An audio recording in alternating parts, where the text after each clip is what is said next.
私の名前はユミ。5つ年上の夫の純也とは4年前に結婚。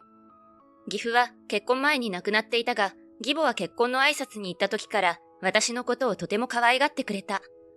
純也は義両親が不妊治療の末、30代後半に授かった一人息子。そのために結婚をとても喜び、嫁である私のことも快く家族に迎え入れてくれた。しかし、そんな義母が入籍から数ヶ月後に脳出血で倒れ入院。下半身に麻痺が少し残ったが、運よく命は助かった。その後、本人が懸命にリハビリに取り組んだ甲斐もあり、杖を使って一人で歩けるまでに回復。とはいえ、今まで通り古い一軒家で一人暮らすには不便が多い。同居の話も出たが、義母は新婚だった私たちを気遣い拒否。俺が母さんを世話できればいいんだけど、仕事に穴は開けられないし。わかってる。昇進したばかりだもんね。お母さんのことは大丈夫だから、あなたは安心して仕事に邁進して。ありがとう。私が独身時代から住んでいるマンションに夫が入居して、結婚生活をスタートさせていたが、義実家からは偶然にも車で5分ほどの距離。外出や買い物、通院などは私が付き添い、義母の暮らしのサポートをする形に落ち着く。夫や義母の年齢を考慮して、早めに妊活するつもりだったので、私は結婚を機に、正社員からパートに働き方を変えていた。それが思いがけず功を奏し、仕事と義母の世話を両立することができたのだ。夫と話し合い、義母の生活が軌道に乗るまでは、一旦妊活のことは置いておくことに。まあ、状況が状況だから仕方ないよね。今妊活してもお母さんの世話ができなくなっちゃうし。そして、月に1回ほど、夫が休日の時に2人で義実家を訪れ、義母と一緒に食卓を囲む。息子が自分に会いに来てくれること、私たち夫婦と会話をすることを義母はとても嬉しそうにしていた。そんな日々が数ヶ月続き、季節は冬になった。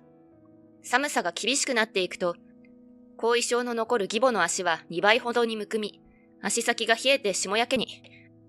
なので、1日おきに私が義実家に行き、足湯を用意してマッサージをしてあげていた。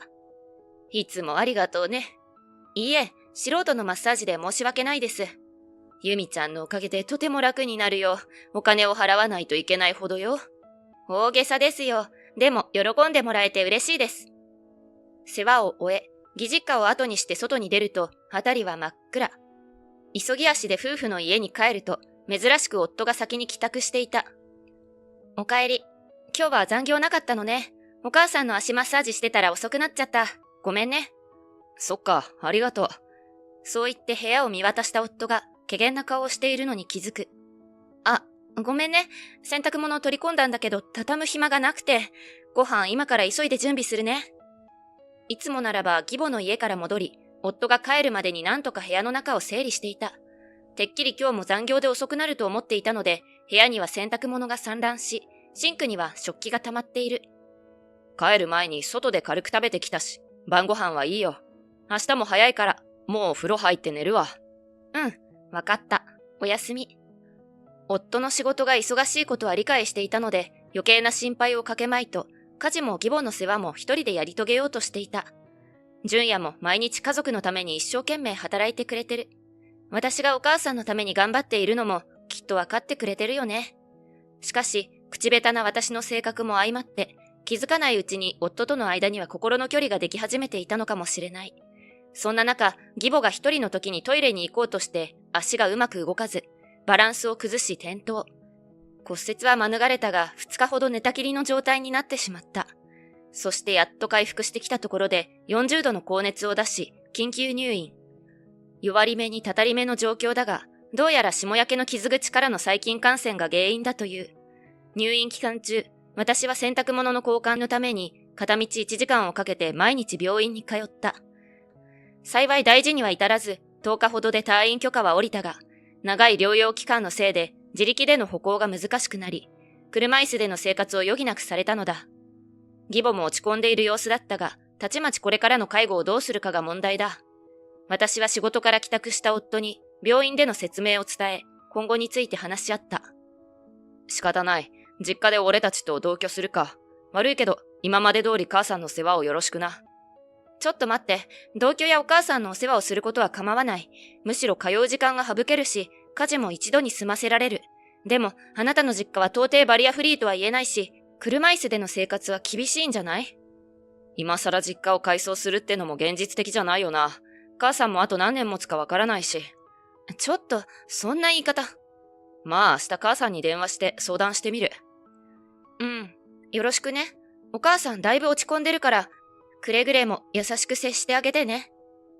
翌日、夫が義母と話し合った結果、義母は老人ホームに入所することに。これ以上ユミちゃんや純也に迷惑をかけたくない。義母がそう言って入所を希望したという。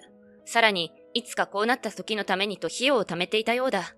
入所する理由も、そのために貯金をしていたことも、なんとも義母らしい。私は義母の気遣いに胸がキュッとなった反面、肩の荷が下り、ほっとした気持ちになった。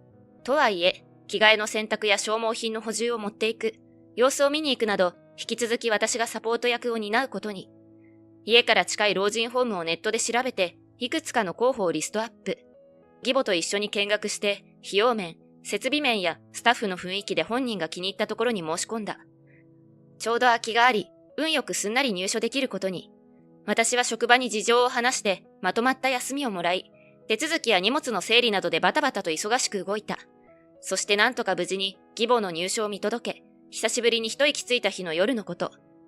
今日無事にお母さんの入所が済んでよかったわ。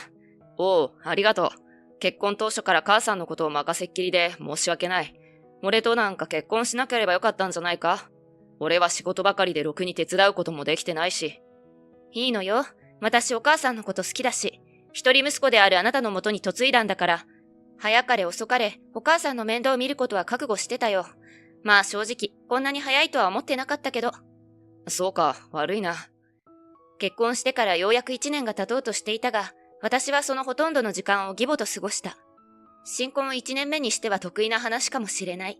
でも愛する夫のため、妻としての責任感で何とかやってくることができたのだ。老人ホームに入所して1週間後、頼まれた備品を持って一人で義母に会いに行った。スタッフに案内され、施設の中に入ると、食堂のようなところで他の入所者と談笑する義母の姿。ニコニコと楽しげな義母を見て、心底安心した。私に気づくと、スタッフに車椅子を押してもらい、そばまでやってきてくれた。お母さん、どうですか？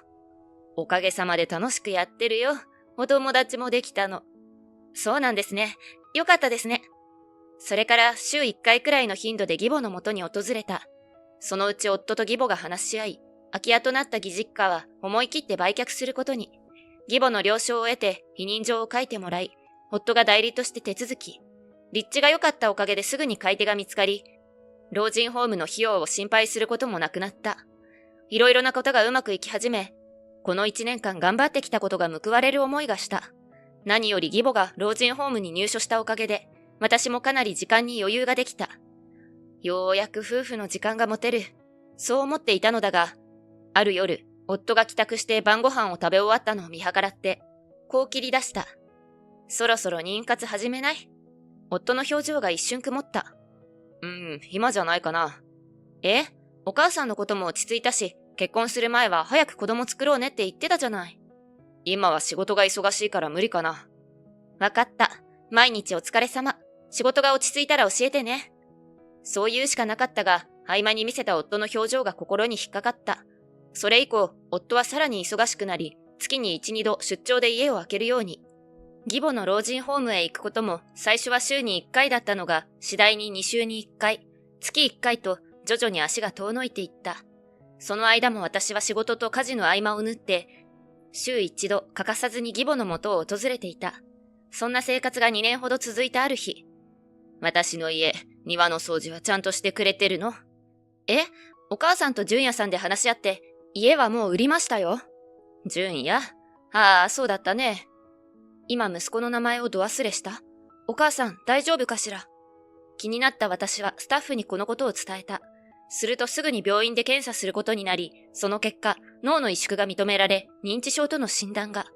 まさか義母が認知症を発症するなんて、これから症状が進んでいくことを思うと、さすがに動揺した。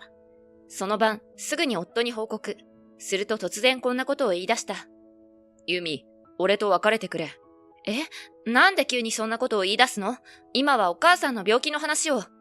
母さん、いずれはお前のことも俺のことも忘れちゃうんだろ。母さんの世話が嫌になって、ユミから離婚を切り出してくれるのを待ってたけど、決心がついた。どういうこと？実は好きな人がいて、仕事って嘘ついて彼女と会ってた。そして、その人との間に1年半前子供が生まれた。認知もしている。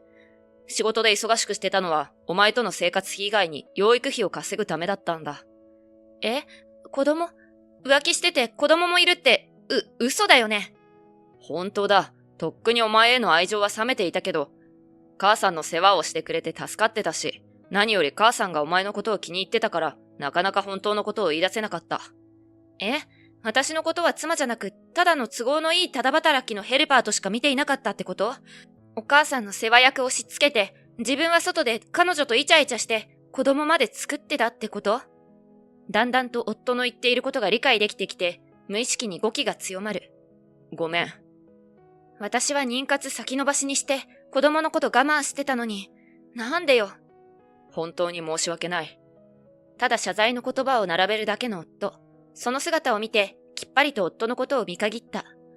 お母さんのこともあるし、少し時間をちょうだい。とりあえずそう答えて話し合いは終わった。その日以降、夫はたまに荷物を取りに帰ってくる程度で浮気相手の家で過ごしているようだった。夫に未練はないが、これからの生活のこと、慰謝料のこと、そして義母のことなど、様々な不安が押し寄せてきた。今私の手元にあるカードは浮気の自白のみ。夫、浮気相手の双方から慰謝料をもらうにはもっと証拠が必要だ。そう考えた私は、更新所に依頼して証拠や浮気相手の情報を集めてもらうことにした。その結果、浮気相手は飲み屋で知り合った私より3つ年下の女性。1年半前に生まれた子は男の子だということが分かった。そして夫が明日から3日間の有給休暇を申請し、彼女と子供を連れて旅行に行く予定だということまで判明。動くなら今しかない。そう直感が働いた。自分一人が食べていけるだけの給料はあるし、とりあえず実家に身を寄せよう。この家はまだ私名義だから解約手続きして。翌朝、すぐに管理会社に電話をかけ、違約金を払ってでも退去したい旨を伝えた。そして、引っ越し業者を紹介してもらい、電話をかける。急な話で申し訳ないんですが、今すぐに家を出たいんです。すぐ引っ越しできます？料金はいくらかかってもいいので。そうですね。はい。今、1台トラックが空いているので、今日中に終わりますよ。本当ですか？トントン拍子に話が進み、オプションで梱包作業も業者に依頼。プロの仕事は手際よく進み、日が暮れる頃には部屋が空っぽの状態に。自分の荷物は実家へ。夫の荷物は記入した離婚届を添えて、更新所で調べてもらった浮気相手の住所に送りつけた。自分の気持ちを飲み込んでしまいがちな私だが、いざとなればこれほどの行動力を発揮できるんだと30年以上生きてきて初めて知り、すがすがしい気分になった。その足で実家に向かい、驚く両親に事情を話した。大変だったね。頑張ったね。しばらくゆっくり休みなさい。内心は娘婿へ怒り心頭だったかもしれない。しかし、一日のうちに家を引き払い、引っ越しを済ませ、あくまで淡々と話す私を見て、両親はねぎらいの言葉で優しく迎え入れてくれた。2日後、旅行先から揃って彼女の家に帰ったらしい夫から、繰り返し着信が。きっと慌てているのだろうと思ったが、それが面白くてしばらく無視した。何度目かの着信で電話に出ると、彼女を慌てた様子の夫。ちょっとどういうこと？俺の荷物が彼女の家に山ほど届いてるんだけど。だって、あなたの帰る家はそちらでしょ？もうあの家は引き払ったから、鍵を管理会社に返しておいてね。まだ離婚の話し合いは済んでないよね。あなたの荷物がそこにあるということが私の答えです。中に離婚届が入っているから提出お願いします。それと、あなたと彼女さんにはきっちり慰謝料請求しますので。わかった。そうだ、最後にお願いがあるの。隣にいる彼女さんに電話代わってくれる？それはちょっと。いいじゃない、代わって。夫は諦めたようにしぶしぶ彼女に電話を代わった。もしもし、お電話代わりました。はじめまして。早速だけど、あなたにお願いがあるの。はい、何でしょうか？あなた、純也には老人ホームに入所してるお母さんがいることを聞いてる？はい、ただ1週間に一度、洗濯したものを持っていけばいいだけだって、純也さんに聞きました。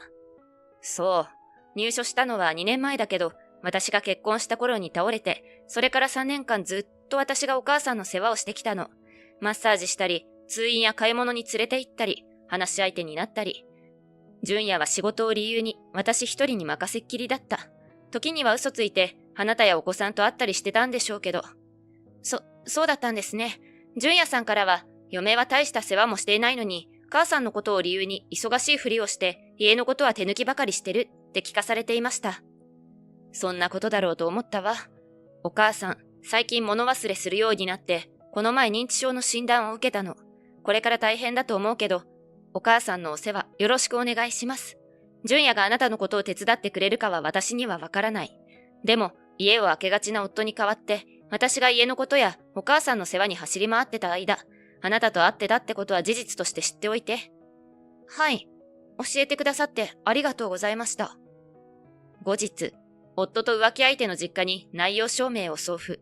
その後離婚が成立し、夫と浮気相手から慰謝料が振り込まれた。そしてその足で報告のために義母のもとへ。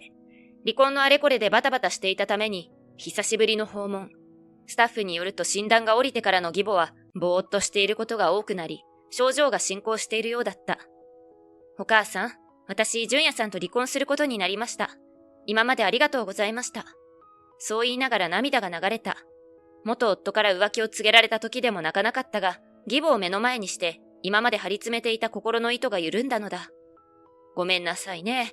ありがとう。その二言だけ言い、義母も一緒に涙した。結局、浮気相手は自分の都合のいいように私のことを悪く言っていた夫に不信感を抱いたようで、大喧嘩の末、別れることになったようだ。彼女は両親からもきつく叱られ、私の実家まで謝罪に訪れた。シングルマザーとして実家に身を寄せながら仕事を探しており、元夫からの養育費は断り、面会もさせないつもりだと話していた。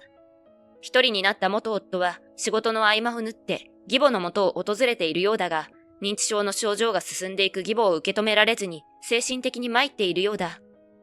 私もその後、元夫の仕事中の平日を狙い、一度だけ義母に会いに行った。その頃には意思疎通が難しくなっていたが、スタッフや入所者に囲まれてニコニコとしていたので胸をなで下ろした。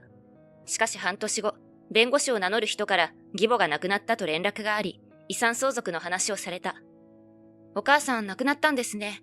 でも私はもう離婚していますし、そもそも嫁には義母の遺産を相続する権利はありませんよね。お母さんは献身的に面倒を見てくれたあなたにとても感謝していました。法定相続人が息子さんだけだと知った上で、遺言書を作成され、あなたにも遺産を残されたんです。なんと義母は老人ホームに入所したすぐ後に弁護士に依頼して遺言書を作成していたのだという。お母さん。3年ちょっとの短い結婚生活だったが、夫に裏切られ、たくさん自分を犠牲にしてきた。しかし、義母と関われたこと、世話と仕事と家のことに奮闘したこと、義母が遺言書まで作って残してくれた遺産を手にして、自分のやってきたことは間違いじゃなかったのだと思えた。これを糧に、今後は自分の時間を謳歌して、絶対に幸せになってやる。そう天国の義母に誓った。